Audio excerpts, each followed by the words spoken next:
मोदी ने अपनी जिल्लत का इंतकाम लेना है। वो इस मॉनसून की बारिशों के खत्म होने के बाद एक मरतबा फिर पाकिस्तान के खिलाफ उसी तरह एक बहुत बड़े पैमाने पर रिवायती जंग करेंगे। अब की दफा वो ग्राउंड फोर्सेस लाएंगे, अब की दफा वो नेवल फोर्सेस लाएंगे, अब की दफा वो क्रूज मिसाइल्स और ड्रोन्स पे भरोसा करेंगे। अपनी एयरफोर्स को सिर्फ उस वक्त डिप्लॉय करेंगे कि जब उनके क्रूज मिसाइल्स और ड्रोन्स हमारे एयर डिफेंस सिस्टम्स को या हमारी एयरफोर्स को नुकसान पहुंचा सके।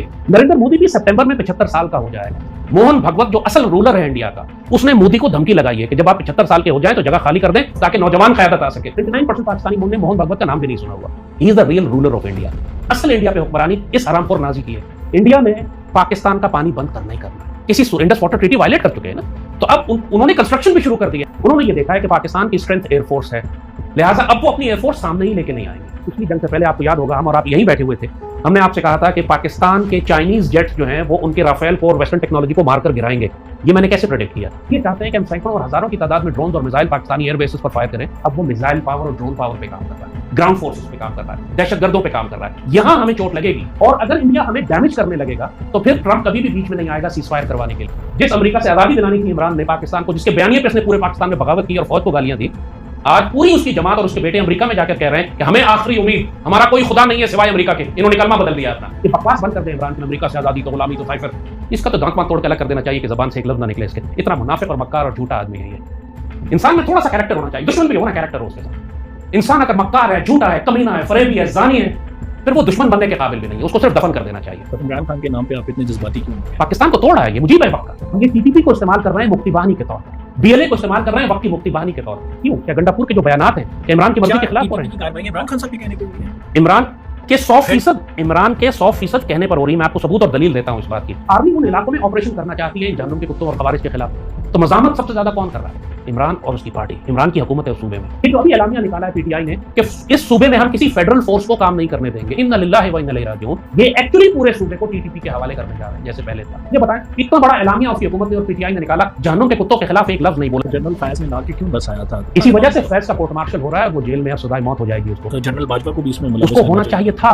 ये तो मैं बहुत सख्ती से कह रहा हूँ कि 3 कैरेक्टर थे। इमरान भी जेल में, फैज का कोर्ट मार्शल हो रहा है, बाजवा को क्यों छोड़ा हुआ है? उसको भी जेल में और कोर्ट मार्शल होना चाहिए। आप मुझे बताइए, इस सूरत हाल में अगर इंडिया भी हमला कर देता है और पीछे सुबह पूरी सूबे की हुकूमत जो गंडापुर की है वो टीटीपी को प्रोटेक्ट करती है और कहती है कि आर्मी को यहाँ ऑपरेट नहीं करने देंगे, कर्फ्यू नहीं लगाने देंगे, ये सब का सब गंडापुर की मर्जी से हो रहा है। आप नोट क्यों नहीं करते कि सबसे ज्यादा फसाद बन्नू, करक, डेरा इस्माइल खान के इलाकों में हो रहा है? इमरान की स्ट्रेटजी मैं आपको बता देता हूँ आपके इस प्रोग्राम के जरिए, पहली दफा मीडिया पे साफ आ गई। इमरान की स्ट्रेटजी ये है कि पाकिस्तान आर्मी को एक जंग में शिकस्त करवाई जाए, शिकस्त दिलवाई जाए। ये भुट्टो की स्ट्रेटजी थी 65 में, जो उसने अयूब खान को धोखा दिया था। आप इससे जो मर्जी लिखवा लें, जेल से बाहर आने के लिए वो पाकिस्तान तोड़ने को तैयार नहीं डील कर रहे हो। जो मर्जी उसके साथ डील हो चुकी है। अमेरिका जाके इसके बेटे करके आए, निकल के भाग गए थे, जरदारी साहब ने जेल काटी चले। इमरान एक्चुअली उसमें पॉलिटिकल एक्यूमेंट नहीं है, वो तसादुम का रास्ता इख्तियार करता है। जेल के अंदर है राइट नाउ, हम बात कर रहे हैं तो वो जेल के अंदर अपनी हिमाकत और जहालत की वजह से है। ये वक्त के मुक्ति बहानी और गद्दार है, ये मैं आपको बता रहा हूं। मुझे इससे फर्क ही नहीं पड़ता कि आप उसके बारे में क्या राय रखते हैं। कुछ हद तक बेवकूफ आदमी है, कानों का कच्चा है, उसके पास पॉलिटिकल सेंस नहीं है। उसको ये गुमराह कर दिया गया है उसके बाहर वालों की तरफ से कि अमेरिका तुम्हें जेल से निकालकर प्राइम मिनिस्टर बना देगा, इसलिए अकड़ा हुआ है। उस खोते ने खुर गाड़े हुए इस वजह से कि he thinks he will become Nelson Mandela. ऐसा नहीं होगा, वो भुट्टो की तरफ फांसी चढ़ जाएगा। पॉलिटिशियंस जो है ना, वो फौज को बड़ा बेवकूफ बना जाते हैं, साफ कहूंगा। एफएटीएफ लग जाएगा, फॉरेन ऑफिस इजाजत नहीं देता जी, हमने ट्रीटी साइन की हुई है, हमने एग्रीमेंट साइन किए हैं। पॉलिटिशियंस तो ये कहते हैं फौज में बेवकूफ बना देती है। पॉलिटिशियंस तो बेवकूफ हैं, उनको बनाने के लिए ज्यादा मेहनत नहीं करनी पड़ती। ये मक्कार और धोखेबाज है, बेसिकली फ्रॉडिया हैं। क्या ब्रिटिश गवर्नमेंट के खिलाफ ये बयान दे सकते हैं पाकिस्तान के हुक्मरान, जब इनकी प्रॉपर्टी सारी की सारी जो है वो ब्रिटिश गवर्नमेंट और लंदन में रखी हुई है? अगर मैं किसी लीडरशिप पे एतबार करूंगा तो वो फील्ड मार्शल है, तो फील्ड मार्शल रहे या सदर बन जाए अयूब खान की तरह। जैसे अयूब खान फील्ड मार्शल होते हुए सदर बन गए, मुझे कोई फर्क नहीं पड़ता, मुझे ये बंदा चाहिए। फौज को ताना मत दें कि फौज आइन के मुताबिक नहीं चल रही।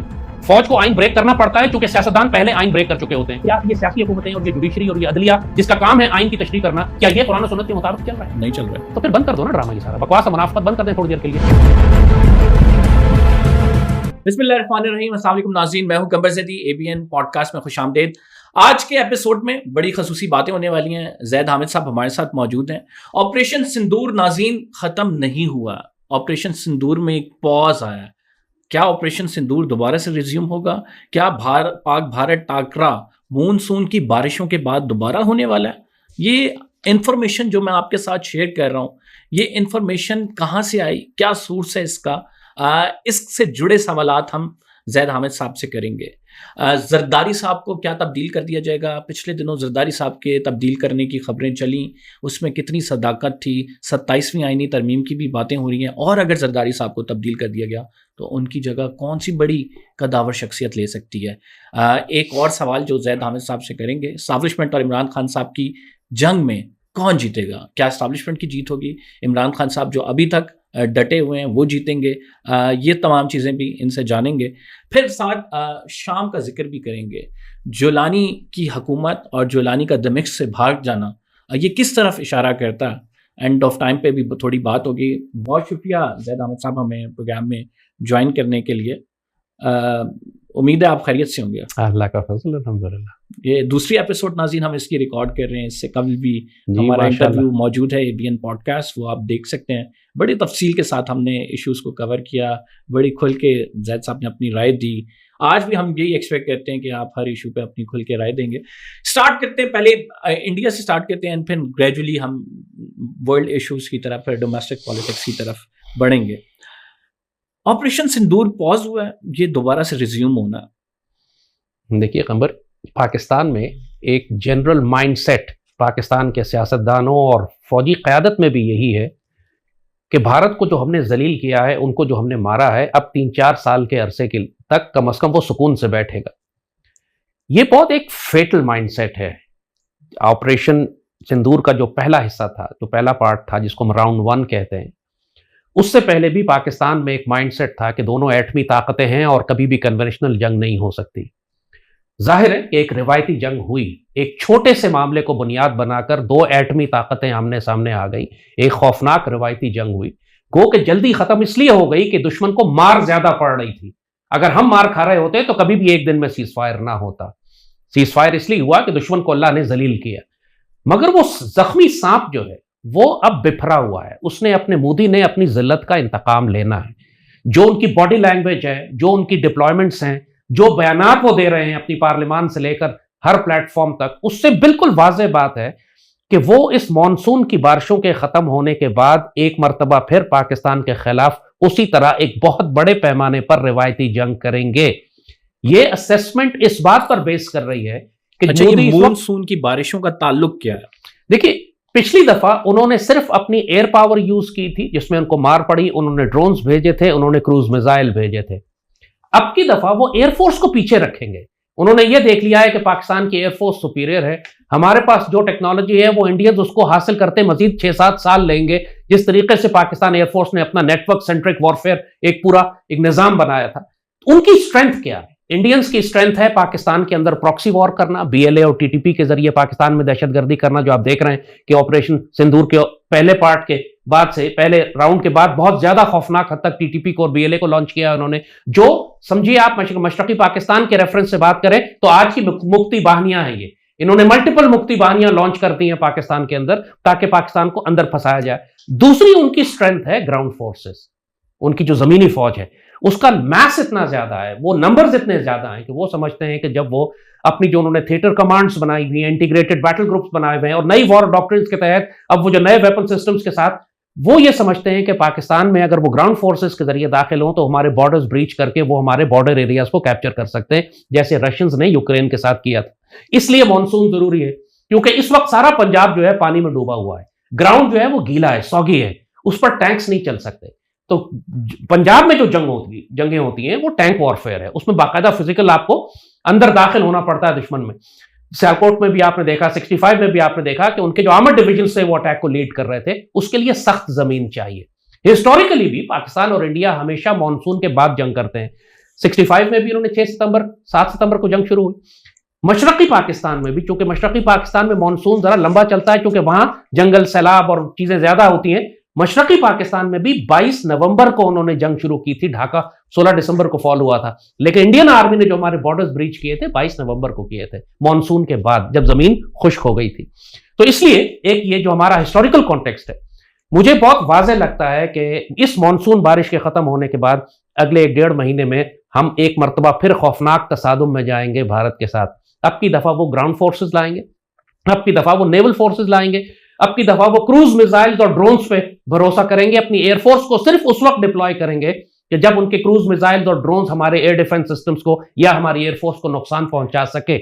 अगर नहीं नुकसान पहुंचा सके फिर वो अपनी एयरफोर्स को डिप्लॉय नहीं करेंगे। You are again giving me the timeline. Recently हमारा जो पॉडकास्ट था, आपने कहा 15 दिन बाद जो है ये एक जंग होने जा रही है, नहीं हुई। अब आप एक नई टाइमलाइन दे रहे हैं, सोर्स ऑफ इंफॉर्मेशन क्या आपका? देखिए, ये एनालिसिस होता है दुश्मन की बॉडी लैंग्वेज, दुश्मन जो सिग्नेचर्स दे रहा होता है आपको, जो साइन दे रहा होता है, जिससे आप आसमान को, जब आपका एक वेदर रेडार है आसमान को देखता है तो उसकी सोर्स ऑफ इंफॉर्मेशन क्या होती है, वो देखता है कि वेदर पैटर्न क्या बिल्ड हो रहे हैं, वो आपको इसीलिए बताते हैं 2 दिन बाद बारिशों का एक सिलसिला पाकिस्तान में दाखिल होगा। But I will give you the credit कि आपने ये जो पाक इंडिया वॉर है इसका बहुत पहले जो है इसकी पेशन गोई की थी और मुसलसल फिर अपने मौके पे कायम रहे कि ये होगी। लोगों के दरमियान यही था कि ये दो जो है न्यूक्लियर पावर किस तरह से लड़ सकते हैं और क्या वाकई कन्वेंशनल वॉर होगी। इवन हम जब मीडिया में भी डिस्कस करते थे तो ये करते थे, लेकिन finally it happened. Now you are again saying operation Sindoor resume होगा और लैंड फोर्सेस पाकिस्तान दाखिल होंगी और बहुत मारपीट होगी, मिसाइल्स चलेंगे, इसके साथ जो है एक नक्शा तब्दील होकर रह जाएगा। जी एग्जैक्टली कंबर, यही होने जा रहा है। अब की दफा वाइड स्केल जंग होगी। पहले तो उन्होंने सिर्फ हमारे मिलिट्री टारगेट्स को हिट किया था, अब हमारे शहरों को हिट करेंगे।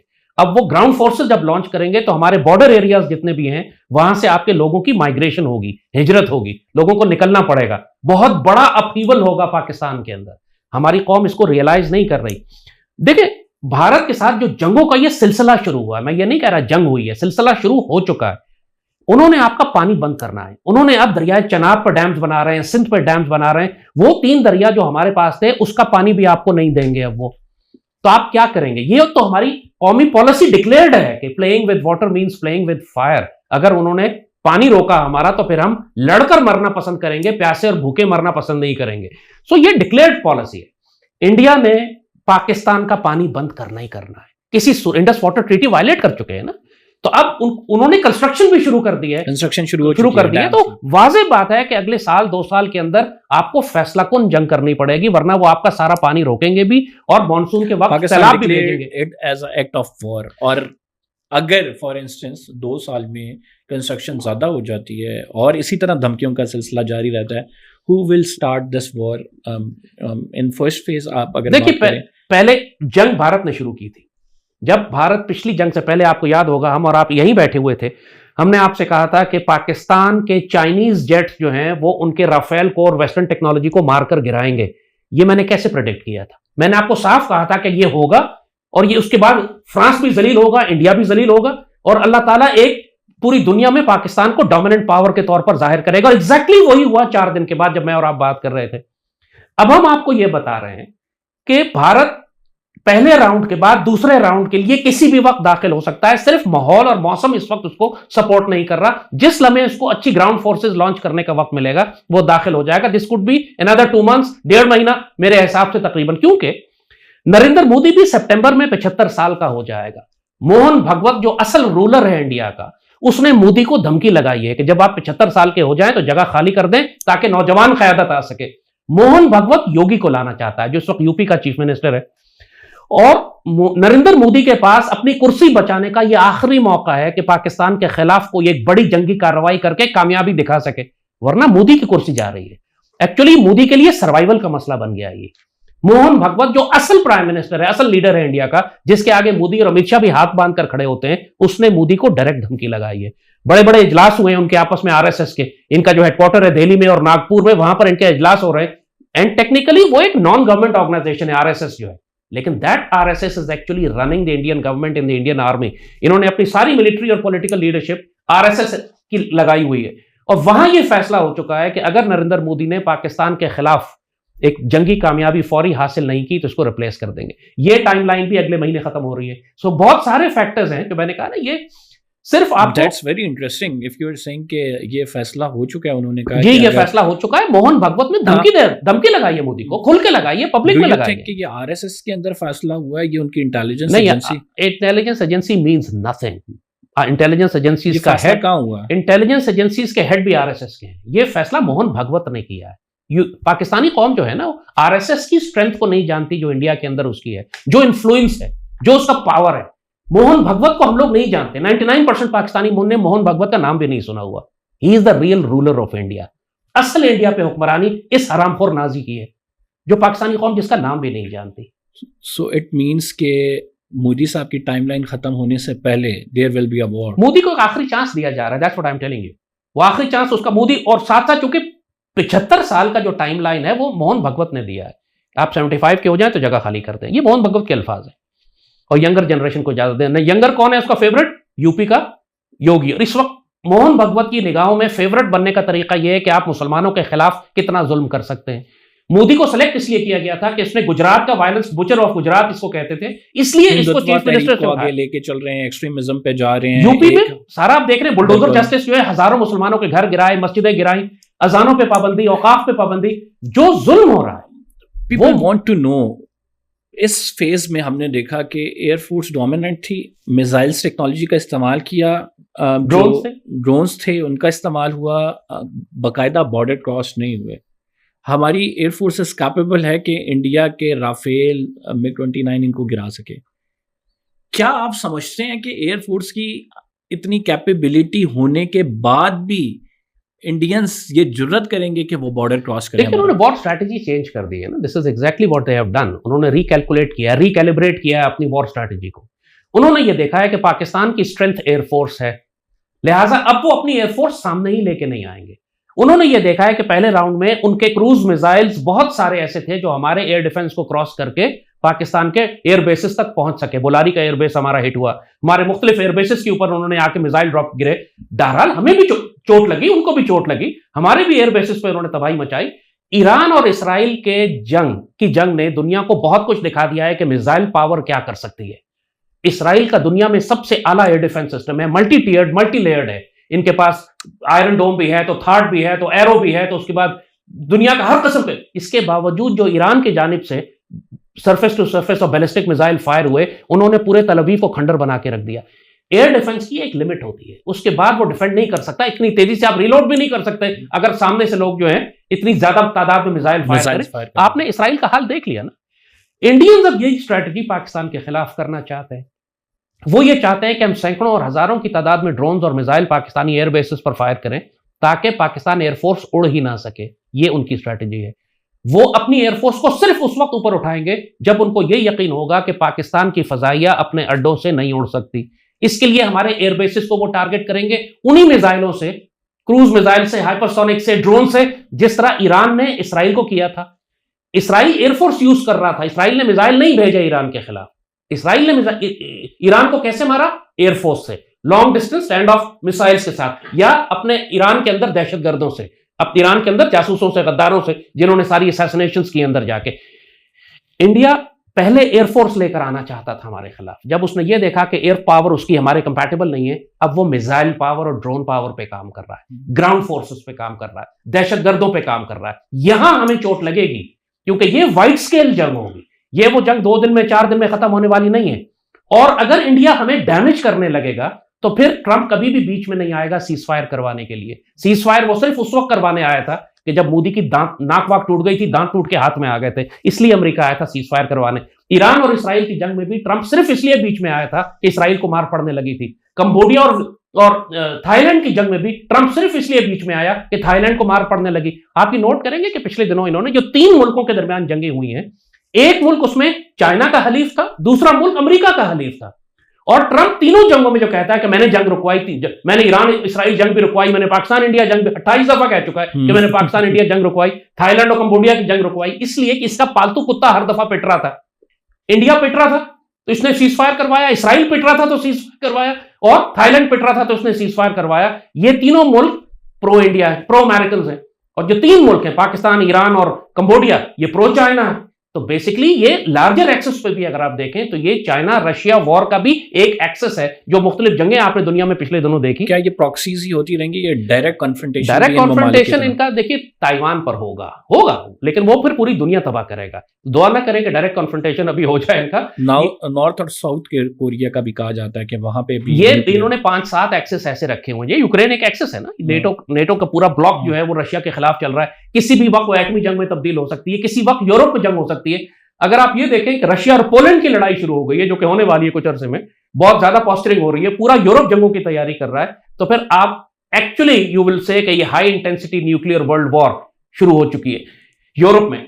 ये जो जंगें हो रही हैं ये भी उसी आलमी जंग का हिस्सा है। फलस्तीन में जो जंग हो रही है, जो मिडल ईस्ट में जंग हो रही है, जो इराक को तबाह किया जा रहा है, जो एक डेविड कॉरिडोर बना रहे हैं ये शाम से लेकर इराक तक, ताकि बराह रास्त ईरान की सरहद तक इनका एक फिजिकल एक प्रेजेंस मौजूद हो जाए। ये जो जंगें इस वक्त थाईलैंड और कंबोडिया, पाकिस्तान और इंडिया, ईरान और इसराइल, ये सारी ग्लोबल वॉर्स के मुख्तलिफ बैटल फ्रंट्स हैं, विच पाकिस्तानीज डोंट रियलाइज। आप आइसोलेशन में अब नहीं रह रहे हैं। इंडिया और पाकिस्तान की जंग नहीं है ये आर्मी पॉस्चरिंग है। ये बड़े बड़े पावर ब्लॉक्स हैं जो एक दूसरे के खिलाफ पैटर्न नजर आ रहा है इसमें हमें। बड़े बड़े पावर ब्लॉक्स हैं, ईस्ट और वेस्ट की लड़ाई हो रही है, डोमिनेंस है चाइनीज या अमेरिकन ब्लॉक की, कौन डोमिनेट करेगा। और ये छोटे छोटे बैटलफील्ड्स हैं जो आपको बीच में नजर आ रहे हैं। इसमें हमारा अपना इंटरेस्ट भी है। इंडिया भी इसको एक्सप्लॉइट करके अखंड भारत करना चाह रहा है, इसराइल भी एक्सप्लॉइट करके ग्रेटर इसराइल बनाना चाह रहा है, फलस्तीन को डेसिमेट करना चाह रहा है। मगर इस सारी मैदान जंग में जो दुनिया बन चुकी है, पाकिस्तान शुड बी प्रिपेयर्ड कि हमारे खिलाफ ये इंडिया को लॉन्च करेंगे। इसराइल बताते खुद नहीं आएगा हमें मारने के लिए, वो इंडिया को ड्रोन्स देगा, वेपन्स देगा, बलूचिस्तान लिबरेशन आर्मी को सपोर्ट करेगा, टीटीपी को फंड करेगा, सपोर्ट करेगा, लेकिन जंग हिंदुओं से करवाएगा पाकिस्तान के खिलाफ। Israel will fight Pakistan to the last Hindu, आखिरी हिंदू के मरने तक इसराइल पाकिस्तान से जंग करेगा। So we should be prepared. ये जो पाकिस्तान में एक माइंडसेट है ना कि 3-4 साल तक अब इंडिया से कोई जंग नहीं होगी, ये फेटल और खुदकुश माइंडसेट है। मुझे ये साल गुजरते नजर नहीं आता है कि हम दोबारा एक खौफनाक जंग में जाएंगे। बलूचिस्तान में टेररिज्म होता है, कोई भी एक्टिविटी होती है जो कि अभी बड़ी वाज़ेह हो भी रही है बहुत सारे जगहों पे, जिस तरह से अटैक्स हो रहे हैं, क्या पाकिस्तान को भी इसी तरह करना चाहिए कि जिस तरह से ऑपरेशन सिंदूर उन्होंने लॉन्च किया कि आपने पहलगाम में हमारे बंदों को मारा है, वो आपके बंदे आए हुए थे, तो क्या पाकिस्तान को ये करना चाहिए बलूचिस्तान में कह के आपके बंदे टेररिज्म करा रहे हैं, हम आप पे ऑपरेशन लॉन्च करते हैं? पूरी दुनिया में इस वक्त यही हो रहा है, प्रॉक्सीज के जरिए जंगें हो रही है। पूरी दुनिया का पैटर्न आप देख लीजिए। पाकिस्तान को आरएसएस को एक दहशतगर्द तंजीम डिक्लेयर करना चाहिए। पाकिस्तान शुड क्लियरली डिक्लेयर कि RSS is a terrorist organisation सरकारी तौर पर, और आरएसएस को भी हमें अपनी उसी तरह टारगेट लिस्ट पर रखना चाहिए जिस तरह उन्होंने जैश ए मोहम्मद या लश्कर ए तैयबा को डिक्लेयर करके कहा कि जो मस्जिदें हैं जो ये इस्तेमाल करते हैं हम उन पर बमबारी करेंगे, मिसाइल उन्होंने भेजा ना, हमला किया ना हमारे ऊपर। हमको खालिस्तान की तहरीक पूरी तरह भड़कानी चाहिए जिस तरह जनरल जिया के दौर में भड़काई थी हमने। इंदिरा गांधी को किसने कत्ल किया था? सिखों ने कत्ल किया था ना। गोल्डन टेंपल पर इंडिया ने क्यों हमला किया था? क्योंकि खालिस्तान की तहरीक इतनी बढ़ चुकी थी कि इंडिया को गोल्डन टेंपल पर हमला करके उसको तबाह करना पड़ा जाके, ताकि वहां जाके सिख मिलिटेंट्स को कत्ल करें। वो गुस्सा अभी तक सिखों में है। पूरी दुनिया में खालिस्तान की मूवमेंट चल रही है, लाजमन हमको करना है सिखों की तहरीक आजादी को, कश्मीर की तहरीक आजादी को। ये दो तो हमारे बॉर्डर्स के साथ रखी हुई हैं, ये दूर तो नहीं है। इंडिया अफगानिस्तान और ईरान को इस्तेमाल करके अगर हमारे खिलाफ इतनी बड़ी बड़ी इंसर्जेंसीज करा सकता है, तो हम अपने बॉर्डर से लगे हुए इलाकों में, ईस्टर्न पंजाब में और कश्मीर में क्यों नहीं करा सकते? जबकि हमको करना तो मणिपुर में भी चाहिए, नक्सलाइट्स के साथ भी करना चाहिए। वो अपने आप को माओइस्ट कहते हैं, कम्युनिस्ट कहते हैं, चाइना के साथ मिलकर करना चाहिए। जब चाइना के साथ हम डिफेंस कोऑपरेशन कर रहे हैं, हम इंटेलिजेंस शेयरिंग कर रहे हैं, तो हम ऑन ग्राउंड इंडिया के अंदर इंसर्जेंसीज को क्यों नहीं सपोर्ट कर रहे हैं? वी मस्ट डू इट पूरी दुनिया में। अब ये बकवास खत्म कर दें, FATF लग जाएगा तो पाबंदी लग जाएगी।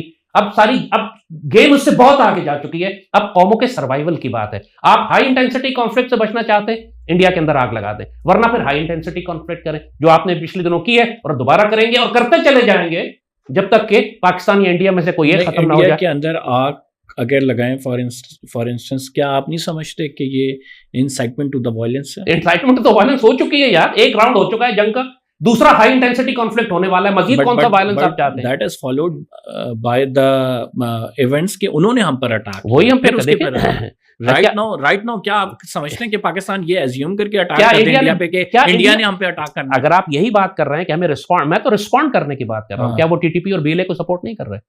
आपको रिस्पॉन्ड ही करना है ना, तो बस रिस्पॉन्ड करें। रिस्पॉन्ड, मेरा तो शिकायत ही यही है, रिस्पॉन्ड क्यों नहीं कर रहे? रोज कहते हैं फितनतुल हिंद नाम रखा हुआ है BLA का, फितनतुल हिंद उसका नाम क्यों रखा है? क्योंकि आपको पता है कि ये हिंदुस्तान, भारत इस फितने को पाकिस्तान के खिलाफ इस्तेमाल कर रहा है। तो आपने क्यों नहीं अभी तक खालिस्तान को लॉन्च किया या कश्मीर को लॉन्च किया? जवाब क्यों नहीं दे रहे? मेरी तो शिकायत ही यही है। आप क्या समझते हैं किस पे है इसकी जिम्मेदारी? पूरी रियासत के ऊपर है, क्योंकि पॉलिटिशियंस जो है ना वो फौज को बड़ा बेवकूफ बना जाते हैं, साफ कहूंगा।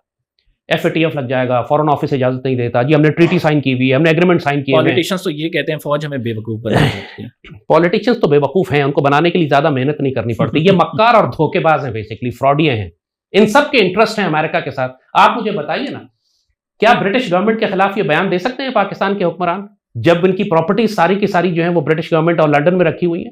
जब एक बयान, एक भी ये काम ब्रिटिश इंटरेस्ट के खिलाफ करते हैं, इनके बच्चों को वहां पे लंदन में टैक्स का नोटिस आ जाता है, which is again a warning to them कि इंसान के बच्चे बनो, वरना हम तुम्हारी सारी प्रॉपर्टी जो हमें पता है कि तुम चोरी करके लेकर आए हो, हम इसको सीज कर लेंगे। यहां पर जो चीफ हाई कमिश्नर है वो औरत यहां इस्लामाबाद में बैठी हुई, वो मलका की तरह हुकूमत करती है इस्लामाबाद में। क्योंकि ये सारे हुक्मरान, ये सारे पॉलिटिशियंस जिनकी दौलत और औलाद और जायदाद लंदन में रखी हुई है, इसको अच्छी तरह पता है कि मेरी उंगलियों पे नाचेंगे ये, क्योंकि अगर मुझे रिफ्यूज करेंगे तो इनकी लंदन में प्रॉपर्टीज में जब्त करवा लूंगी। फिर इमरान खान साहब जब कहते हैं कि फॉरेन कॉन्स्पिरेसी हुई, यहाँ पे फॉरेन इंटरवेंशन होती है, इमरान को हक नहीं है ये बात कहने का जब उसकी अपनी औलादें लंदन में बैठ के हॉस्टेजेस हैं यहूदियों की। इस वक्त वो अमेरिका में पहुंचे हुए थे इमरान के बेटे, उनसे पूछा कि आपको किससे उम्मीद है कायनात में, तो ये नहीं कहा उसने मैं अल्लाह से उम्मीद है, उसने कहा मैं अमेरिका से उम्मीद है, क्योंकि उसके खुदा अमेरिका है ना। जिस अमेरिका से आजादी दिलानी थी इमरान ने पाकिस्तान को, जिसके बयानिए पे उसने पूरे पाकिस्तान में बगावत की और फौज को गालियां दी, आज पूरी उसकी जमात और उसके बेटे अमेरिका में जाकर कह रहे हैं कि हमें आखिरी उम्मीद, हमारा कोई खुदा नहीं है सिवाय अमेरिका के। इन्होंने कलमा बदल दिया अपना। आज उसके बेटों का बयान है कि हमें सिर्फ अमेरिका से उम्मीद है कायनात में कि जो हमारी मदद करेगा। तो ये बकवास बंद कर दे इमरान के, अमेरिका से आजादी तो गुलामी तो साइफर, इसका तो दांत वांत तोड़ के अलग कर देना चाहिए कि जबान से एक लफ्ज ना निकले इसके। इतना मुनाफिक और मक्कार और झूठा आदमी है ये। इंसान में थोड़ा सा कैरेक्टर होना चाहिए, दुश्मन भी हो ना, कैरेक्टर हो उसके साथ। इंसान अगर मक्कार है, झूठा है, कमीना है, फरेबी है, जानी है, फिर वो दुश्मन बनने के काबिल भी नहीं है, उसको सिर्फ दफन कर देना चाहिए। Enemy should also have a character, कि आप उसको कहें कि बहादुर दुश्मन है, गैरतमंद दुश्मन है। हमारा कर्नल शेर खान जब शहीद हुआ था जाके, जो कारगिल में जिसने क्रॉस किया था और इंडियन आर्मी के ब्रिगेड हेडक्वार्टर पर अटैक कर दिया था अकेले आदमी ने, जब वो शहीद हुआ तो इंडियन ब्रिगेड कमांडर ने खत लिखा था पाकिस्तान आर्मी चीफ को, इससे ज्यादा दलेर अफसर मैंने नहीं देखा। वो हिंदू था, उसने एक्नॉलेज किया कि ये जुर्रत किरदार किसी और में नहीं हो सकती, एक ऑनरेबल ऑफिसर। इमरान खान के नाम पे आप इतने जज्बाती क्यों हो गए? पाकिस्तान को तोड़ा है ये, मुजीब है वक्त का। अगर मैं 1971 में जवान आदमी होता, मैं छोटा बच्चा था उस वक्त, लेकिन अपनी आंखों से देख रहा था कि ईस्ट पाकिस्तान में क्या हो रहा है, कर कुछ नहीं सकता था। आज एग्जैक्टली मैं ये देख रहा हूं कि इमरान खान वक्त का शेख मुजीब है, और ये टीटीपी को इस्तेमाल कर रहे हैं मुक्ति बहानी के तौर पर, बीएलए को इस्तेमाल कर रहे हैं वक्त की मुक्ति बहानी के तौर पर। और ये मुझे नजर आ रहा है कि ये वक्त का शेख मुजीब पाकिस्तान को तोड़ने जा रहा है। इमरान खान साहब के कहने पे हो रही है टीटीपी के? 100%। क्यों? क्या गंडापुर के जो बयानात हैं क्या इमरान की मर्जी के खिलाफ हो रहे हैं? कार्रवाई इमरान खान साहब के कहने पे हो रही है? इमरान के 100% कहने पर हो रही है। मैं आपको सबूत और दलील देता हूं इस बात की। I'm shocked। मैं आपको दलील देता हूं। इस वक्त पाकिस्तान के 2 सूबे तकरीबन हमारे हाथ से निकलते जा रहे हैं। दहशतगर्दी का यह आलम है कि आर्मी ऑफिसर्स और पुलिस और एफसी के जवान यूनिफॉर्म पहन के अकेले ट्रैवल नहीं कर सकते सड़कों पे, उठा लिए जाते हैं। रातों को बसें रोककर शनाख्ती कार्ड देखकर लोगों को कत्ल किया जा रहा है। आप देख रहे हैं ना ये सारे। उसके बाद आर्मी उन इलाकों में ऑपरेशन करना चाहती है इन जहन्नुम के कुत्तों और खवारिज के खिलाफ। तो मजामत सबसे ज्यादा कौन कर रहा है? इमरान और उसकी पार्टी। इमरान की हुकूमत है उस सूबे में। वहां पर अभी जो गंडापुर ने हुक्म नाफिज किया है कि कोई कर्फ्यू नहीं लगाया जाएगा। कर्फ्यू क्यों? आर्मी ने कर्फ्यू क्यों लगाया था? इसलिए कि बाजारों की शहरी आबादी के अंदर जहन्नुम के कुत्ते घुसकर फौज पर हमला करते थे, और अगर फौज जवाबी कार्रवाई करे तो सिविलियन कैजुअल्टीज आने का खतरा होता था। तो फौज ने सिविलियन आबादी से कहा कि आप घरों में चले जाएं, सड़कों पर आप सिर्फ जहन्नुम के कुत्ते नजर आएंगे, उनको हम ठोक देंगे। इसने कर्फ्यू लगाने पर पाबंदी लगा दी। पाकिस्तान के इंटीरियर मिनिस्टर ने पिछले दिनों बयान दिया है कि वो कौन से सियासतदान और अहम शख्सियात हैं सूबे की कि जो जहन्नुम के कुत्तों को, खवारिज को करोड़ों अरबों रुपया भत्ता देते हैं।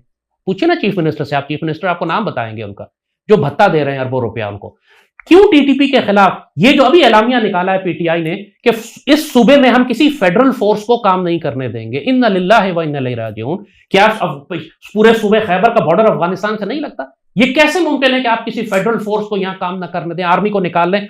मगर ये नहीं बताया उसने कि हम आर्मी को यहां से विड्रॉ कर लेंगे। इसका एक सेकंड, ये नहीं बताया कि आर्मी को विड्रॉ कर लेंगे तो सूबे की सिक्योरिटी कौन संभालेगा। ये एक्चुअली पूरे सूबे को टीटीपी के हवाले करने जा रहे हैं जैसे पहले था। आप मुझे बताएं, क्या सूबे की पुलिस में कैपेसिटी है टीटीपी के खिलाफ लड़ने की? हमारे लोग जो हैं मरे हैं दहशतगर्दी की जंग में, हम सबसे ज्यादा मुतासर हुए हैं, हमारे इलाकों पे हमले हुए हैं, हमें खुद कुछ बम्बारों से निशाना बनाया गया है। आप अगर ये समझते हैं कि ये अफगान वॉर आप जीत जाएंगे, तो अमेरिका यहाँ पे इतने अरसे करके गया, जीत नहीं सका है। इसका हल टेबल पे होगा, हम मुज़ाकरात करना चाहते हैं। कौन कह रहा है ये? केपीके की हुकूमत। केपीके की वो कहते हैं। आपके ख्याल में गंडापुर कोई डिफेंस एनालिस्ट है, उसको कोई तारीख का कोई सेंस ऑफ हिस्ट्री है, उसको कोई अंदाज, इस बात का कॉन्टेक्स्ट उसको मालूम है कि दहशतगर्दी क्या होती है, ग्लोबल पॉलिटिक्स क्या है? आपके ख्याल में गंडापुर एनालिस्ट है इन सब चीजों को जानने समझने वाला? लेकिन राइट नाउ पावर तो है ना। तो पावर है, पावर तो शेख मुजीब के पास भी थी। यही तो मैं कह रहा हूं आपसे कि वो इस पावर को पाकिस्तान तोड़ने के लिए इस्तेमाल कर रहा है। वो इस पावर को इस्तेमाल कर रहा है पाकिस्तान आर्मी को जलील करने के लिए। मुझे बताएं, इतना बड़ा एलामिया उसकी हुकूमत ने और पीटीआई ने निकाला, जहन्नुम के कुत्तों के खिलाफ एक लफ्ज नहीं बोला। ये बातें जो आपने कही हैं कि दहशतगर्दी हमारे खिलाफ हो रही है और सुसाइड बॉम्बिंग हमारे खिलाफ हो रही है, कौन कर रहा है? कोई तो कर रहा है ना, उसका भी तो नाम होगा। ये सिर्फ पाक फौज को क्यों गालियां देता है? कभी जहन्नुम के कुत्तों को भी एक दफा गाली दे दे, कभी किसी शहीद के जनाजे तो अटेंड जनरल कर ले। फैज ने ला के क्यों बस आया था? इसी वजह से तालिबान को? फैज का कोर्ट मार्शल हो रहा है और वो जेल में और सजाए मौत हो जाएगी उसको। तो जनरल बाजवा को भी इसमें मुलविस उसको करना होना चाहिए था। ये तो मैं बहुत सख्ती से कह रहा हूं कि ये 3 कैरेक्टर थे। इमरान भी जेल में, फैज का कोर्ट मार्शल हो रहा है, बाजवा को क्यों छोड़ा हुआ है, उसको भी जेल में और कोर्ट मार्शल होना चाहिए। He is equally responsible for this bloodshed जो इस वक्त पाकिस्तान में हो रहा है। हमारी तारीख का सबसे बड़ा गद्दार याह्या खान और उसके बाद बाजवा है। यह पूरी कौम को अच्छी तरह मालूम होना चाहिए। और ये बात आपने पिछले प्रोग्राम में सेंसर कर दी थी और अभी भी शायद आप काट देंगे, जब मैंने कहा था उसको सिर्फ इसलिए बचाया हुआ है कि वो पीछे से बहुत ताकतवर आलमी कादियानी लॉबी से उसका ताल्लुक है। आप क्या समझते हैं राइट नाउ, क्या फौज इनके खिलाफ फुल ऑपरेशन करेगी तालिबान के खिलाफ? जहन्नुम के कुत्तों के खिलाफ ऑपरेशन कबायलियों की मर्जी और मदद से होगा। पिछली दफा भी जब सवात में ऑपरेशन हुआ था तो खुद सवात के लोगों ने कहा था कि हम इलाका खाली करते हैं, आप आएं और इन जहन्नुम के कुत्तों के खिलाफ, खवारिज के खिलाफ ऑपरेशन करें। कबायली इलाकों में इनको खाली कराया गया था। इनकी स्ट्रेटजी ये है इन खवारिज की कि ये गांव देहात के अंदर से, कबायलियों के घरों के अंदर से फायर करते हैं आर्मी पे। अब चूंकि ये पाकिस्तान आर्मी है, इंडियन आर्मी नहीं है, इसराइली आर्मी नहीं है, ये अपने ही गांव, अपने ही शहरियों को नहीं मार सकती, लिहाजा यहां पे क्राइसिस आ जाता है। ये फैसला कबायलियों को करना है। जिन इलाकों में कबायलियों ने फैसला किया है कि हम इन खवारिज को अपने गांव में जगह नहीं देंगे, वहां पर आर्मी के लिए इनको मारना बहुत आसान हो गया है, क्योंकि कबायली खुद अपने घरों से धकेल के बाहर इनको पहाड़ों में निकालते हैं, वहां आर्मी ठोक देती है इनको जाके। बहुत सी जगहें हैं जहां पर ये मंजूर पिश्तीन के लोग हैं, जहां पर पीटीआई वाले हैं, जहां पर मोहसिन दावड़ के लोग हैं, अली वजीर के लोग हैं, इन्होंने पनाह दी हुई है इन जहन्नुम के कुत्तों को अपने गांव के अंदर। वहां क्राइसिस है। अभी जो पिछले दिनों औरंगजेब में आपने प्रॉब्लम देखी, वो सारा मंजूर पिश्तीन के हरामियों का शुरू किया हुआ था। ये सारे वो नापाक और पलीद, क्योंकि इनका भी नारा वही है कि लरो बर अफगानिस्तान, हमने पाकिस्तान तोड़कर अफगानिस्तान से मिलाना है। ये जहन्नुम के कुत्ते जो खवारिज है, इनकी भी यही हिकमत अमली है कि हमने ये सारे दोनों सूबे तोड़कर अफगानिस्तान से मिलाने। तो आप मुझे बताइए कि जब 2 एक्सपेंशनिस्ट इनकी आइडियोलॉजी पश्तीन और टीटीपी का कोई मवाजना नहीं है ना। पाकिस्तान दुश्मनी में ये इकट्ठे हैं। आपस में बेशक इनका इख्तिलाफ होता है, एक सेकुलर और लादीन है, पख्तूनिस्तान वाला है, दूसरा कहता है हमने इमारत इस्लामी अफगानिस्तान से इसको जोड़ना है, मगर जिस इलाके पर ये जंग कर रहे हैं वो इलाका तो कॉमन है ना, ट्राइबल एरियाज है हमारे। जो पश्तूनिस्तान बनाना चाहते हैं या लरोबर अफगानिस्तान के नाम पर पाकिस्तान का दरियाए सिंध का जो मगरबी इलाका है, सारा सूबा खैबर बलूचिस्तान, इसको ये अफगानिस्तान से जोड़ना चाहते हैं, वो इलाके तो कॉमन है। मंजूर पश्तीन कहां से वजीर बना हुआ है, मोहसिन दावड़ कहां से है, एक नॉर्थ वजीरिस्तान से, एक साउथ वजीरिस्तान से, इलाके तो कॉमन है। टीटीपी जहन्नुम के कुत्ते किधर रहते हैं, नॉर्थ वजीरिस्तान में, साउथ वजीरिस्तान में, इलाके तो कॉमन है इनके।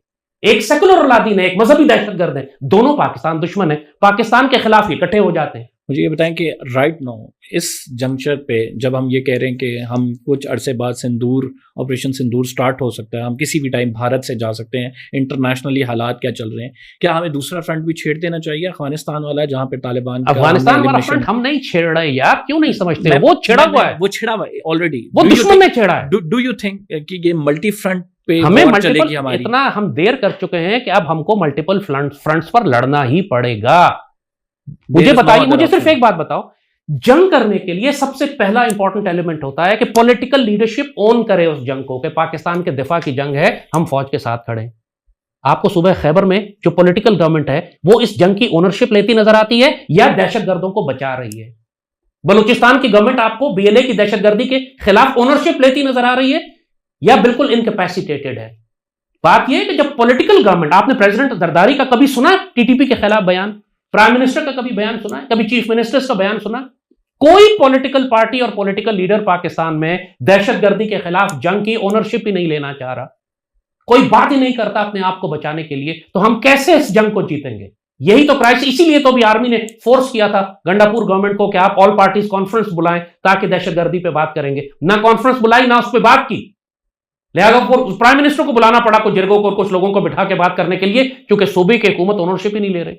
तो आप मुझे बताइए, इस सूरत हाल में अगर इंडिया भी हमला कर देता है और पीछे पूरी सूबे की हुकूमत जो गंडापुर की है वो टीटीपी को प्रोटेक्ट करती है और कहती है कि हम आर्मी को यहां ऑपरेट नहीं करने देंगे, कर्फ्यू नहीं लगाने देंगे, हम मिलिट्री ऑपरेशन नहीं करेंगे, हम आर्मी को निकालेंगे यहां से और जहन्नुम के कुत्तों को और खवारिज को हम भत्ता दिया करेंगे, तो आप मुझे बताइए फिर पाकिस्तान का क्या हाल होगा? होगा वही जो मैं कहता हूं फ्रंटियर के लोगों से, सरहद के लोगों से, यही कि यार तुम लोगों ने ये तीसरी दफा इमरान को वोट दिया है, 15 साल उसके पूरे होने को आ रहे हैं।